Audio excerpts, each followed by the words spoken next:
Good morning, I'm Emilia Luca, Research Associate in the DAPDUB laboratory at Sunnybrook Research Institute, where we study human inner ear regeneration.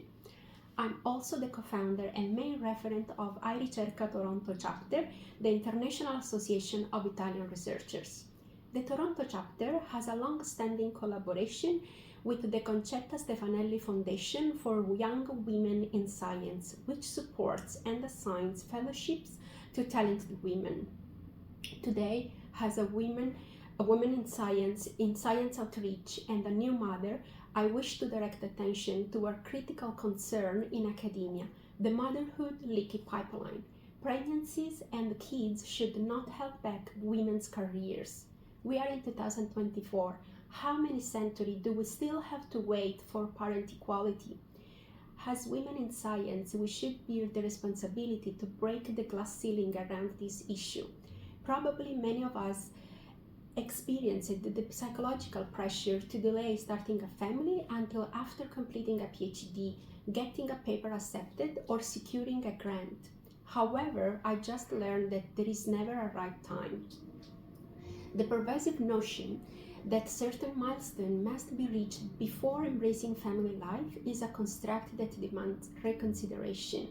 And this doesn't only apply to the academic environment. Academia needs transformative change, and it is a change that cannot be deferred.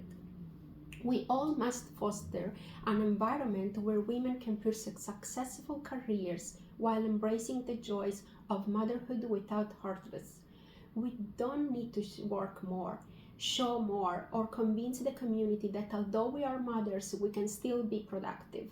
A scientist is a scientist, even if she, they, is a parent. Retaining women and mothers in science and academia requires collective efforts from institutions, policymakers, and scientific community, particularly from men in academia. Efforts like creating a more inclusive environment that supports professional development and advancement of women and minorities, addressing unconscious bias, promoting evidence-based policies, educating and providing mentorship and networking opportunities, as well as advocating for women and nominating women when there is a call. Tell your students, peers, PIs, department chairs, and deans. Let's start together. Let's start now. Thank you very much for your attention, and happy International Day of Women and Girl in Science.